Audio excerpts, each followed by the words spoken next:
السلام علیکم میرے معزز سامعین۔ آج کے اس بیان میں ان چند نو مسلم حضرات کے تجربات کا ذکر کیا جا رہا ہے جن پر قرآن کریم نے اس قدر اثر کیا کہ انہیں اسلام قبول کرنے پر مجبور کر دیا۔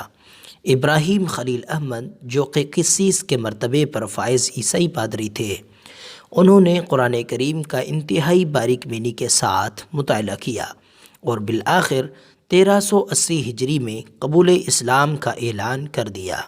وہ بیان کرتے ہیں کہ میں یقیناً اس بات کا اعتقاد رکھتا ہوں کہ اگر میں دہریہ انسان ہوتا، یعنی اس کائنات کے خالق کے وجود پر ایمان رکھتا، نہ آسمانی رسالتوں میں سے کسی رسالت پر ایمان رکھنے والا ہوتا، اور میرے پاس کچھ لوگ آتے جو مجھے مختلف جدید علوم کی ایسی باتیں بتاتے جو قرآن کریم نے پہلے ہی بیان کر دی ہیں، تو یقیناً میں رب العزت صاحب جبروت خالق الارض والسماء پر ایمان لے آتا اور اس کے ساتھ کسی کو بھی شریک نہ ٹھہراتا۔ مزید فرماتے ہیں کہ مسلمان کو چاہیے کہ وہ قرآن پر فخر کرے اور اس سے قوت حاصل کرے، کیونکہ قرآن کریم پانی کی مانند ہے جس میں ہر اس شخص کے لیے زندگی کی بشارت ہے جو اسے سیر ہو کر پیتا ہے۔ انہوں نے یہ بھی فرمایا کہ قرآن کریم ہر اعتبار سے مختلف جدید علوم مثلاً طب، فلکیات، جغرافیہ، جیالوجی، ارضیات، قانون، عمرانیات اور تاریخ وغیرہ پر سبقت لے گیا ہے۔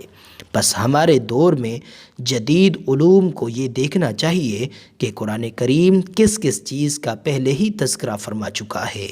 میرے اس بیان میں دوسرے نمبر پر ڈاکٹر گورینیا ہیں۔ ڈاکٹر گورینیا نے بھی قرآن کریم سے متاثر ہو کر اسلام قبول کر لیا۔ وہ قبول اسلام کا سبب یوں بیان کرتے ہیں کہ بلا شبہ میں نے قرآن کریم کی وہ تمام آیات تلاش کیں جن کا تعلق طبی اور سائنسی علوم میں سے تھا، اور انہیں میں نے چھوٹی عمر میں ہی پڑھ لیا تھا اور میں انہیں بخوبی جانتا تھا۔ بس میں نے اس سے یہ نتیجہ اخذ کیا کہ یہ آیات جدید علوم و معارف سے پوری طرح مطابقت رکھتی ہیں، چنانچہ میں نے اسلام قبول کر لیا، کیونکہ مجھے پورا یقین ہو گیا تھا کہ حضرت محمد صلی اللہ علیہ وسلم 1000 سال پہلے، جبکہ اس دور میں وہاں بنی نوع انسان میں سے کوئی معلم و مدرس ہی موجود نہیں تھا، واضح حق لے کر آئے۔ اگر جدید علوم و فنون کے ماہرین میری طرح دنیاوی اغراض سے خالی ہو کر غیر جانداری سے اپنے علم و فن کے متعلق قرآنی آیات کا اپنے ان علوم و فنون سے موازنہ کریں جو انہوں نے بہت مشقت اور اعلیٰ معیار کے مطابق حاصل کیے ہیں، تو بشرط دانش مندی وہ یقیناً اسلام قبول کر لیں گے۔ اور تیسرے نمبر پر فرانسیسی مستشرق ایتھن دانیہ ہے۔ فرانسیسی مستشرق ایتھن دانیہ بھی قرآن سے متاثر ہو کر مسلمان ہوئے۔ وہ بیان کرتے ہیں کہ ہر مومن ہر زمان و مقام میں نہایت ہی آسانی سے صرف کتاب اللہ کی تلاوت ہی سے اس معجزے کو دیکھ سکتا ہے۔ اس معجزے کی بدولت اسلام ساری دنیا میں پھیل گیا، مگر اسلام کی زبردست قبولیت اور پھیلاؤ کی حقیقی سبب کا ادراک یورپی لوگ نہیں کر سکتے، کیونکہ وہ قرآن کریم سے بالکل بے خبر ہیں، یا پھر وہ قرآن کریم کو ایسے ترجموں کے ذریعے سے جانتے ہیں جن میں عملی زندگی کی کوئی رمق نہیں۔ مزید برآں وہ تراجم قرآن کریم کے لطیف اور دقیق نکات سے یکسر خالی ہیں۔ اور میرے اس بیان میں چوتھے نمبر پر پادری جان بارٹسٹ اہونیمو ہیں۔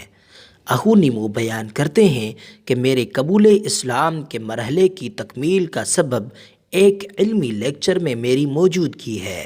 یہ لیکچر در حقیقت ایک مسلمان اور ایک عیسائی کے درمیان مناظرے کی رویداد پر مشتمل تھا۔ میں اس لیکچر کے دوران اس میں سورہ مریم اور ایک دوسری سورہ سنتے ہی اس بات پر مطمئن ہو گیا تھا کہ بلا شبہ اسلام ہی اصل دین حق ہے۔ اور پانچویں نمبر پر ڈاکٹر احمد نسیم سوسہ ہیں۔ ڈاکٹر احمد نسیم سوسہ پہلے یہودی تھے، پھر مسلمان ہو گئے۔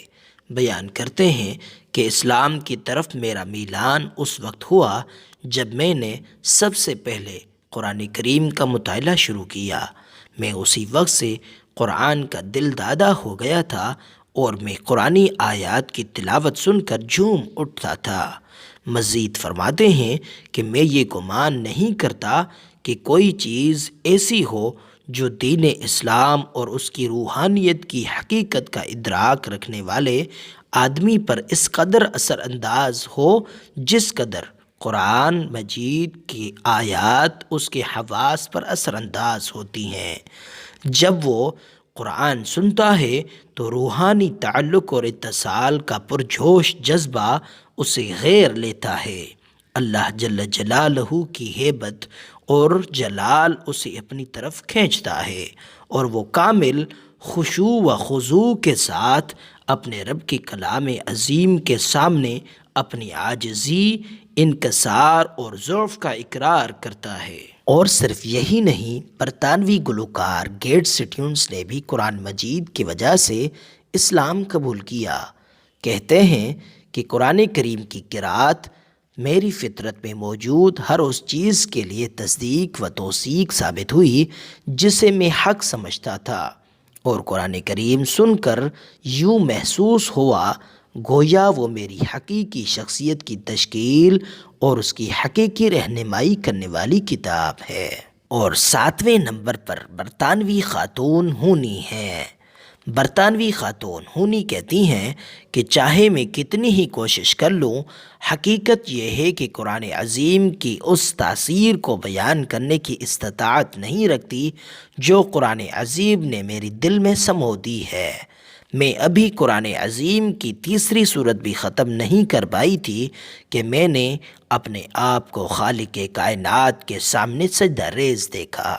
قبول اسلام کے بعد یہ میری پہلی نماز تھی۔ اور 8ویں نمبر پر عامر علی داود بھی ہے۔ سابق بھارتی عیسائی عامر علی داود بھی قرآن پڑھ کر مسلمان ہوئے۔ بیان کرتے ہیں کہ میں نے انگریزی زبان میں قرآن کریم کے ترجمے کا ایک نسخہ لیا کیونکہ مجھے معلوم تھا کہ مسلمانوں کے ہاں یہی ایک مقدس کتاب ہے۔ پھر جب میں نے قرآن کو پڑھنا شروع کیا اور اس کی معانی و مفاہیم پر غور و فکر کرنے لگا تو میری ساری دلچسپیاں اور توجہات صرف قرآن کریم سمجھنے پر مرکوز ہو گئیں۔ کیا بتاؤں مجھے اس وقت کس قدر مسرت بخش حیرت کا سامنا کرنا پڑا جب مجھے یکایک قرآن کریم کی ابتدائی صفحات ہی میں تخلیق کائنات کے مقصد کے سلسلے میں اپنی خلجان انگیز سوال کا نہایتی تسلی بخش اور صحیح جواب مل گیا۔ اور صرف یہی نہیں، براؤن بھی مسلمان ہوئے۔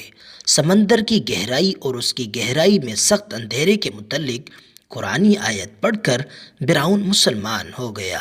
قرآن کریم میں ہے کہ یا کافروں کے اعمال گہرے سمندر میں اندھیروں کی طرح ہیں جسے ایک موج ڈھانپتی ہو، اس کے اوپر ایک اور موج ہو، اس کے اوپر بادل ہو، غرض اوپر تلے اندھیرے ہی اندھیرے چھائے ہوئے ہوں۔ اگر وہ اپنا ہاتھ نکالے تو لگتا ہے کہ وہ اسے بھی نہ دیکھ سکے، اور جس کے لیے اللہ تعالیٰ نے کوئی نور نہیں بنایا تو اس کے لیے کہیں بھی کوئی نور نہیں۔ گہرے سمندر میں سخت اندھیرے کا ذکر تو قرآن کریم میں 1400 سال پہلے سے ہے، لیکن عملاً سمندری ماہرین نے اسے کچھ ہی عرصے میں دریافت کیا ہے۔ اس آیت پر پہنچ کر براؤن نے ایک ہندوستانی عالم سے پوچھا، کیا تمہارے نبی حضرت محمد صلی اللہ علیہ وسلم نے کبھی سمندر کا سفر کیا تھا؟ اس نے جواب دیا نہیں۔ اس نے پھر پوچھا، تو پھر انہیں سمندری علوم کس نے سکھائے؟ اس عالم نے کہا، آپ کو اس سوال کی ضرورت کیوں محسوس ہوئی؟ اصل مقصد بتائیے۔ براؤن نے کہا، میں نے اسلام کی کتاب قرآن کریم کی ایک آیت پڑھی ہے۔ سمندر کی گہرائی کے متعلق اس میں جو کچھ بیان کیا گیا ہے اسے صرف وہی شخص جان سکتا ہے جسے سمندر کا وسیع علم دیا گیا ہو۔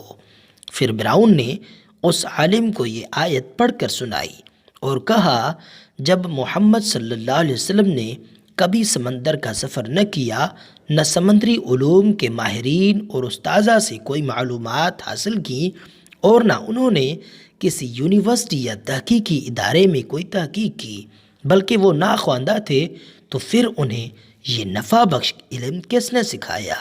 اس کا ایک ہی جواب ہے کہ یہ خالق کائنات کی طرف سے بالکل سچی وحی ہے، اور میں گواہی دیتا ہوں کہ اللہ کے علاوہ کوئی معبود برحق نہیں، اور حضرت محمد صلی اللہ علیہ وسلم اللہ کے سچے رسول ہیں۔ اور 10ویں نمبر پر ایک جرمن سائنسدان ہے، بیان کرتا ہے کہ میرے قبول اسلام کا سبب قرآن حکیم میں سے سورہ قیامت آیت نمبر 4 ہے۔ کیوں نہیں، بلکہ ہم تو اس کی پور ٹھیک کرنے پر قادر ہیں۔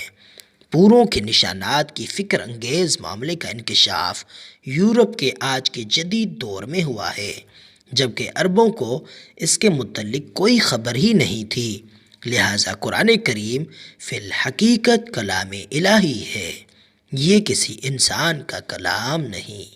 اور میرے معزز سامعین، میرے یوٹیوب چینل داڑھی والا کو سبسکرائب کریں اور ساتھ میں بیل آئیکن کو بھی دبا دیں تاکہ ہر آنے والی نئی ویڈیو کی نوٹیفیکیشن آپ تک پہنچ جائے، اور مت بھولیں اپنی دعاؤں میں خلیل احمد کو اللہ نگہبان۔